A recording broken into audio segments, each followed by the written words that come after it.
Hello दोस्तों, कैसे हो आप लोग? आशा करता हूँ आप लोग सभी अच्छे होंगे, स्वस्थ होंगे, मस्त होंगे। तो रोज़ की तरह लाए हैं हमारी सब्सक्राइबर द्वारा भेजी गई काफ़ी रियल, काफ़ी हॉन्टेड स्टोरी।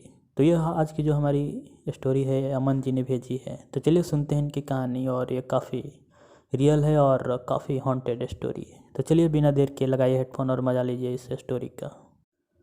तो जब भी हम मेले घूमने जाते तो मेरे एक जयेश मामा थे। तो जयेश मामा घूर घूर कर लड़कियों को ऐसे ताकते रहते कि उन्हें खा ही जाएंगे। तो बदकिस्मती से पिछले साल बिजली का शॉक लगने से उनकी मौत हो गई थी। हम सारे उनकी शमशान यात्रा में शारीक हुए और वही मुझे एक भयानक अनुभव हुआ था, तो जिसके बारे में सबको बताना चाहता हूँ। और बाकी ये स्टोरी काफ़ी हॉन्टेड और काफ़ी इमोशनल भी है।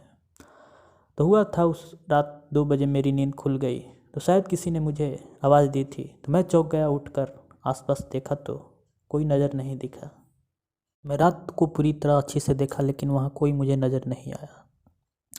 फिर कुछ देर बाद मैं बत्ती बुझाया और बुझाकर सो गया। तभी अचानक किसी ने फिर से मुझे मेरे नाम से पुकारा। तो इस बार मैंने गौर किया तो मुझे समझ आया कि यह तो मेरे जयेश मामा की आवाज़ थी। वो काफ़ी दर्दनाक और भयानक आवाज़ थी जिससे दिल थम गया। तो मुझे यकीन नहीं हुआ कि जयेश मामा की आवाज़ इतनी रात मुझे क्यों सुनाई दे रही है।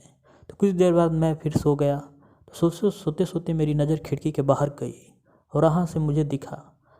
उसे देखकर मैं तो चौंक गया। मेरे पसीने छूट गए। उस बिजली के तार पर मेरे जयेश मामा बैठे थे। जो मैं दिख रहा था उसे देखकर मुझे अपनी आंखों पर यकीन नहीं हो रहा था। वो भयानक चेहरा और काली रात। तभी अचानक मेरा मोबाइल बज उठा। मैंने पसीना पोंछते हुए अपने फ़ोन को रिसीव किया। यह फ़ोन मेरी माँ का था। तो माँ ने रोते हुए मुझे कहा कि तेरे मामा की शॉक लगने से मौत हो गई है। तू हो सके तो उतना जल्दी हॉस्टल से घर आ जा। तो मैं फ्रेंड के बाइक लेकर फ़ौरन रात में ही घर पहुंच गया। फिर वहां से हम जयेश मामा के घर गए। तो वहाँ उनकी अधजली लाश देखकर मेरे तो रोंगटे खड़े हो गए। वो रात और वो अधजली लाश काफ़ी दर्दनाक थी। पूरा चेहरा और इस तरह जल गया किसी भी धड़कन रुक जाए।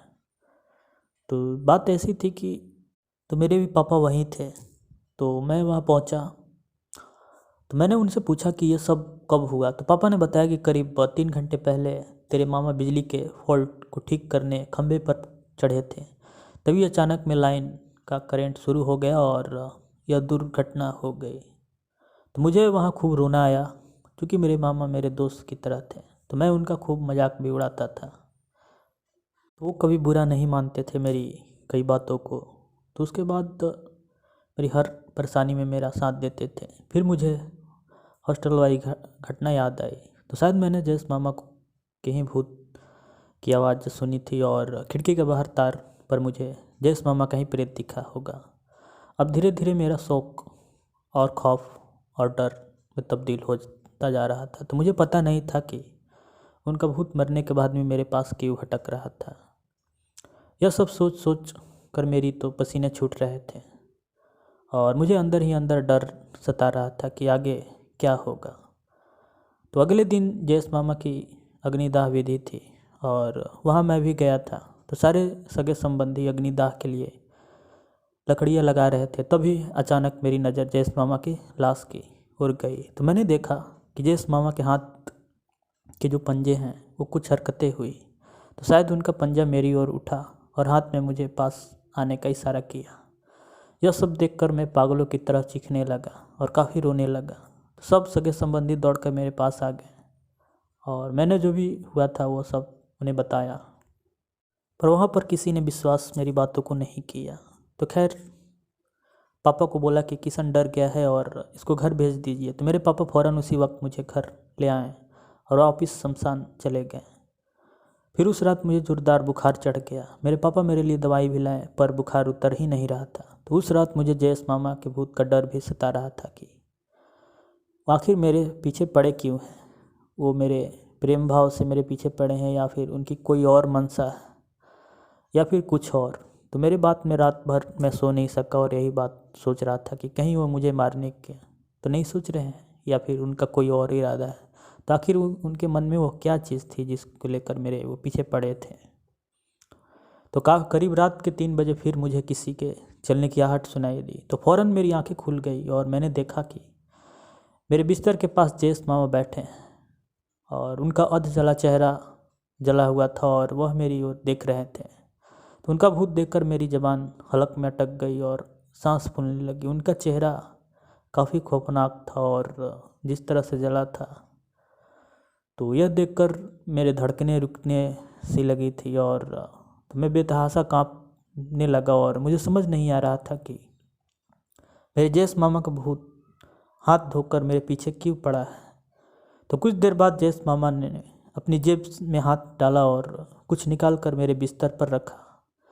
फिर अचानक उनका भूत एक झटके से वहाँ से गायब हो गया। तो मैं तो यह सब देखता ही रह गया और भक्का सा लग गया और मेरा दिल काफ़ी कांप गया। तो मेरा बुखार भी लेकिन कुछ ही देर में उतर गया। तो मैंने तुरंत बत्ती जलाई और बिस्तर पर देखा तो वहाँ 16 GB का नई पेन ड्राइव पड़ी थी। अब मेरी बात पूरी समझ में आ चुकी थी कि क्यों मेरे जयेश मामा मरकर भी बार बार मेरे पास आ रहे थे। तो मुझसे बात करना चाहते थे लेकिन मैं शायद उन्हें समझ नहीं पाया। उन्हें मुझे गिफ्ट मुझे सौंपनी थी। तो दरअसल बात ऐसी थी कि 2 दिन पहले मेरे जयेश मामा मेरे हॉस्टल आए थे और मेरे एग्ज़ाम में अच्छे मार्क्स लाने पर खुश होकर उन्होंने मुझे वादा किया था कि वह मुझे नए पेन ड्राइव गिफ्ट करेंगे।